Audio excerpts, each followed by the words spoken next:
Welcome है friends हमारे YouTube channel success 91 में। फ्रेंड्स बहुत ही महत्वपूर्ण क्वेश्चन है जो कि आने वाली सभी परीक्षाओं के लिए वेरी इंपॉर्टेंट है। तो फ्रेंड्स बिल्कुल वीडियो को स्किप ना करें और पूरा वीडियो लास्ट तक देखें। तो आइए हम शुरू करते हैं। हमारा फर्स्ट क्वेश्चन आपकी स्क्रीन पर है। राइट आंसर गेस करें, क्या होगा इसका राइट आंसर बताएं।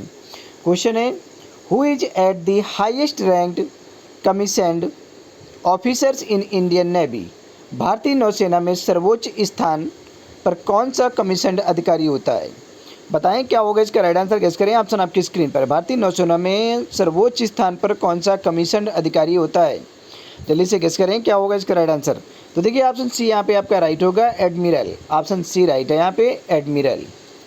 अब यहाँ पे हम एक्सप्लेन देख लेते हैं। एडमिरल भारतीय नौसेना का सर्वोच्च अधिकारी होता है। यह रैंक का chief of the naval staff होता है। यह रैंक का chief of the naval staff होता है। भारतीय नौसेना का मुख्यालय दिल्ली में है। इसे 3 पूर्वी, पश्चिमी और दक्षिणी कमांड में बांटा गया है। भारतीय नौसेना का जो मुख्यालय है वो दिल्ली में है।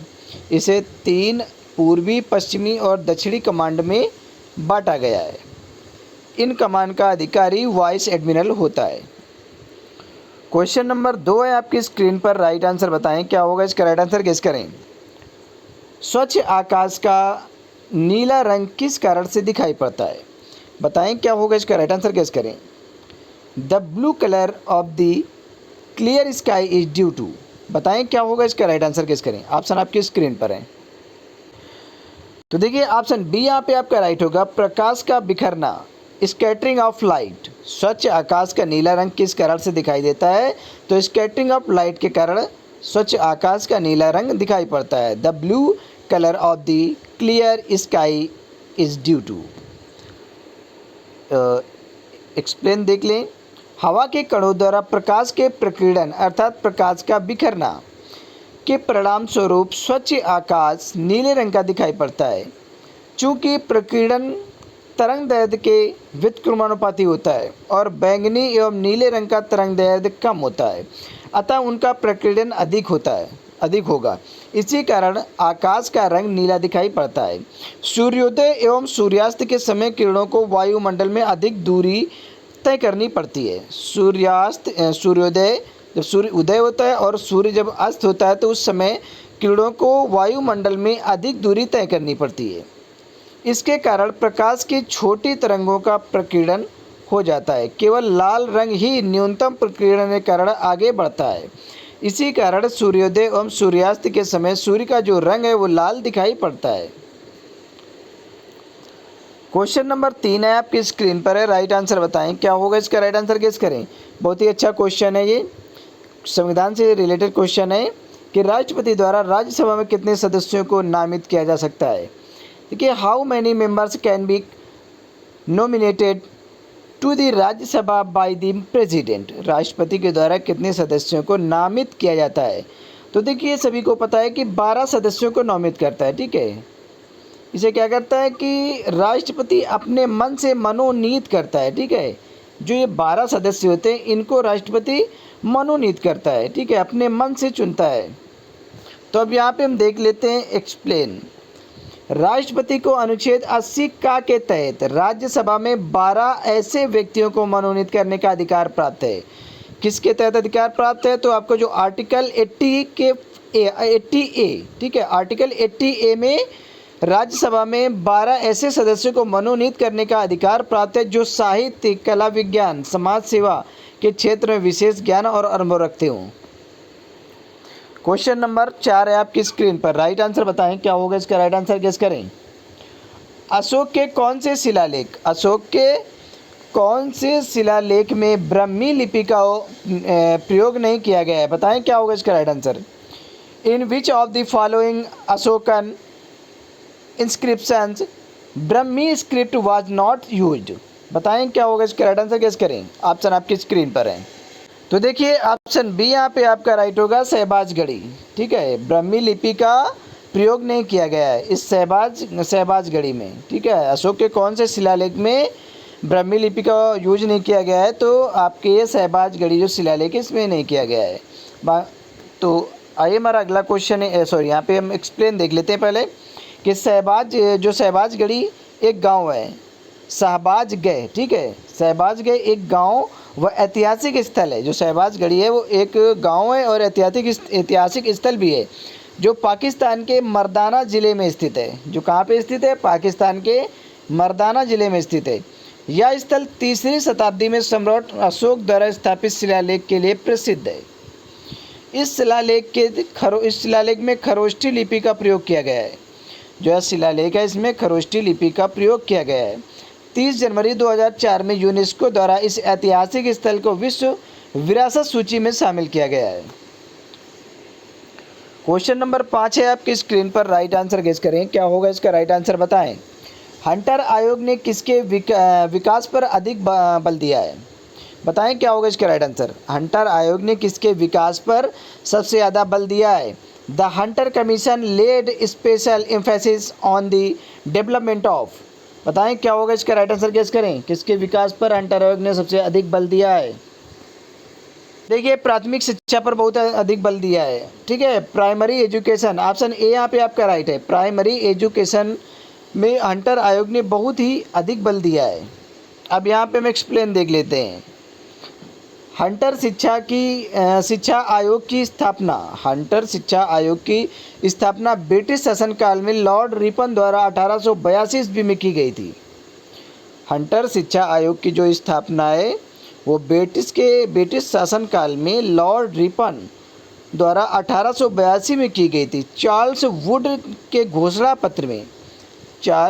घोषणा पत्र द्वारा शिक्षा के क्षेत्र में हुई प्रगति की समीक्षा के लिए सरकार ने विलियम विल्सन हंटर की अध्यक्षता में इस आयोग की नियुक्ति की थी।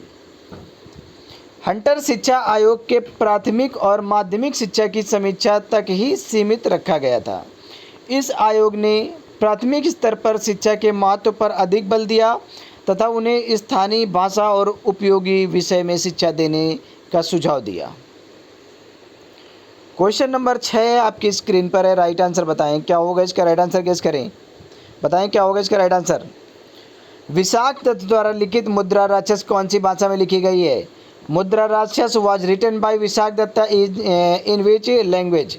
गेस करें क्या होगा इसका राइट आंसर बताएं। ऑप्शन आपके स्क्रीन पर है।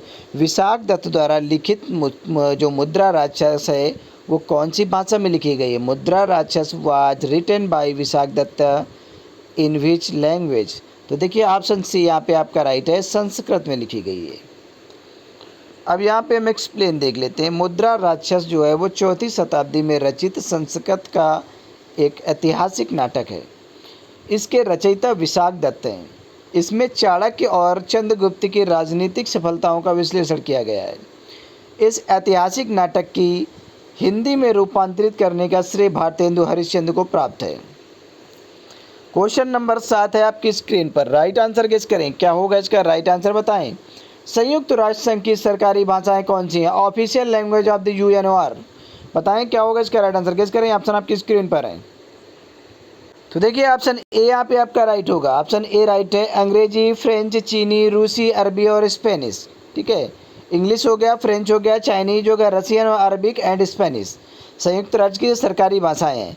कितनी सरकारी भाषाएं हैं? देखिए एक हो गया, अंग्रेजी हो गया, फ्रेंच हो गया, 2 हो गया, चीनी 3 हो गया, रूसी 4 और यहाँ पे अरबी 5 है, स्पेनिश 6, ठीक है। ये 6 भाषाएं जो हैं वो यूएनओ की क्या है? सरकारी भाषाएं हैं, संयुक्त राष्ट्र संघ की सरकारी भाषाएं हैं। अब यहाँ पे हम एक्सप्लेन देख लेते हैं। 4 जनवरी 1942 को वाशिंगटन में अटलांटिक चार्टर का समर्थन करने वाले 26 राष्ट्रों ने संयुक्त राष्ट्र संघ की घोषणा पर हस्ताक्षर किए। यहीं पर संयुक्त राष्ट्र अर्थात यूनाइटेड नेशन यूएन का नाम अमेरिकी राष्ट्रपति रूजवेल्ट द्वारा प्रदान किया गया तथा 24 अक्टूबर 1945 को सदस्य राष्ट्रों की स्वीकृति प्राप्त हो जाने के बाद संयुक्त राष्ट्र संघ का चार्टर लागू हो गया।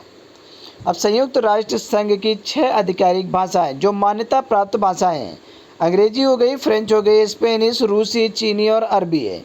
इसकी कार्यकारी भाषा केवल अंग्रेजी व फ्रेंच है। जो कार्यकारी भाषा है वो अंग्रेजी और फ्रेंच है। क्वेश्चन नंबर 8 है आपकी स्क्रीन पर, राइट आंसर बताएं क्या होगा इसका राइट आंसर गेस करें। बहुत ही अच्छा क्वेश्चन है। किसान क्रेडिट कार्ड योजना किस वर्ष लागू की गई थी?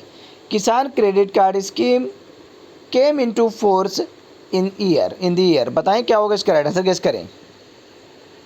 तो देखिए 1998 से 1999 में लागू की। ऑप्शन बी यहाँ पे आपका राइट है। किसान क्रेडिट कार्ड जो स्कीम है, योजना है, वो 1998 से 1999 में लागू की गई।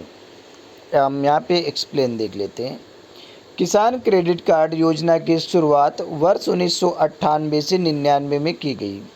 इसकी शुरुआत किसानों को उनकी ऋण की आवश्यकताओं अर्थात कृषि संबंधी खर्चों, मतलब उनकी ऋण की आवश्यकताओं की पूर्ति के लिए पर्याप्त एवं समय पर ऋण की सुविधा प्रदान करना, साथ ही आकस्मिक खर्चों के अलावा सहायता कार्यकलापों से संबंधित खर्चों की पूर्ति करना। यह ऋण सुविधा एक सरलीकृत कार्यविधि के माध्यम से यथा आवश्यकता आधार पर प्रदान की जाती है। क्वेश्चन नंबर 9 है आपकी स्क्रीन पर। राइट आंसर बताएं क्या होगा इसका, राइट आंसर गेस करें। टेलीफोन नेटवर्क के तारों पर डेटा संचारण द्वारा इंटरनेट उपलब्ध के लिए कौन सा औद्योगिकी इस्तेमाल किया जाता है।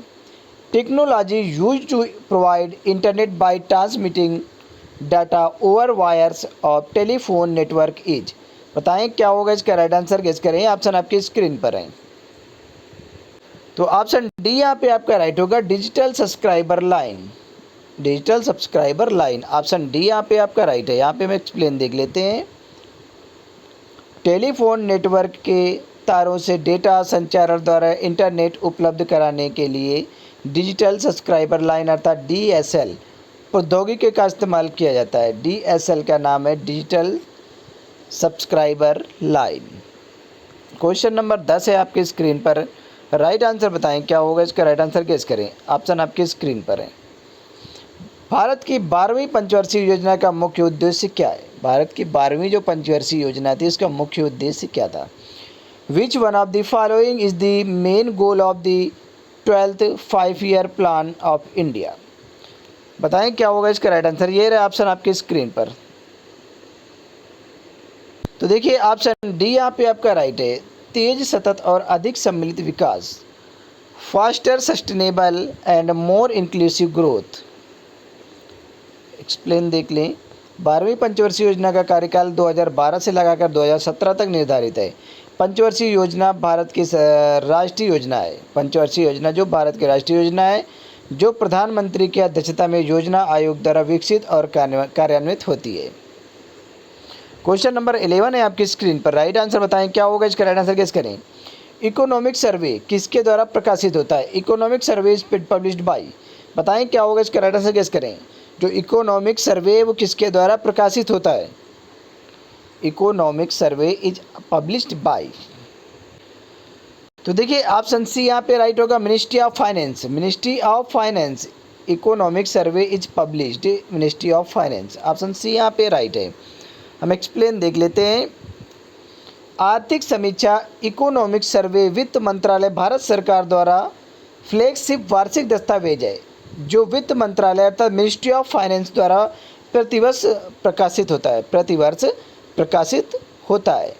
आर्थिक समीक्षा विगत 12 महीने में भारतीय अर्थव्यवस्था में घटनाओं की समीक्षा, प्रमुख विकास कार्यक्रमों में निष्पादन का सार तथा सरकार की नीतिगत पहलुओं और अल्पावधि से मध्यावधि से अर्थव्यवस्था की संभावनाओं पर विधिवत प्रकाश डालता है। इस अर्थव्यवस्था को बजट सत्र के दौरान संसद के दोनों सदनों में पेश किया जाता है। क्वेश्चन नंबर 12 आपकी स्क्रीन पर है। राइट आंसर गेस करें क्या होगा इसका, राइट आंसर बताएं। निम्नलिखित में से कौन से महत्वपूर्ण व्यक्ति सभी 3 गोलमेज सम्मेलन में भाग लिए थे। किस व्यक्ति ने सभी तीनों गोलमेज सम्मेलन में भाग लिया था। बताएं क्या होगा इसका, right answer. Who among the following attendant all the 3 round table conferences. तो देखिए ऑप्शन डी आपका राइट होगा, BR अम्बेडकर। BR अम्बेडकर ऐसे व्यक्ति थे, इन्होंने तीनों गोलमेज सम्मेलन में भाग लिया था। एक्सप्लेन देख लें। प्रथम गोलमेज सम्मेलन 12 अक्टूबर 1930 में हुआ था। जो पहला गोलमेज सम्मेलन हुआ था वो 12 अक्टूबर 1930 में हुआ था। द्वितीय गोलमेज सम्मेलन 7 सितंबर 1931 में हुआ तथा तृतीय गोलमेज सम्मेलन 17 नवंबर 1932 में हुआ था। तीनों गोलमेज सम्मेलन में दलितों की ओर से B.R. अम्बेडकर ने भाग लिया था। महात्मा गांधी ने कांग्रेस के प्रतिनिधि के रूप में केवल दूसरे गोलमेज सम्मेलन में भाग लिया था, लेकिन तीनों गोलमेज सम्मेलन में डॉक्टर भीमराव अम्बेडकर ने तीनों गोलमेज जो सम्मेलन हुए थे, तीनों गोलमेज सम्मेलन में सम्मिलित हुए थे डॉक्टर भीमराव अम्बेडकर। लेकिन जो महात्मा गांधी हैं उन्होंने केवल दूसरे गोलमेज सम्मेलन में भाग लिया था। मतलब 7 सितंबर 1931 में जो गोलमेज सम्मेलन हुआ था उसमें केवल महात्मा गांधी ने भाग लिया था।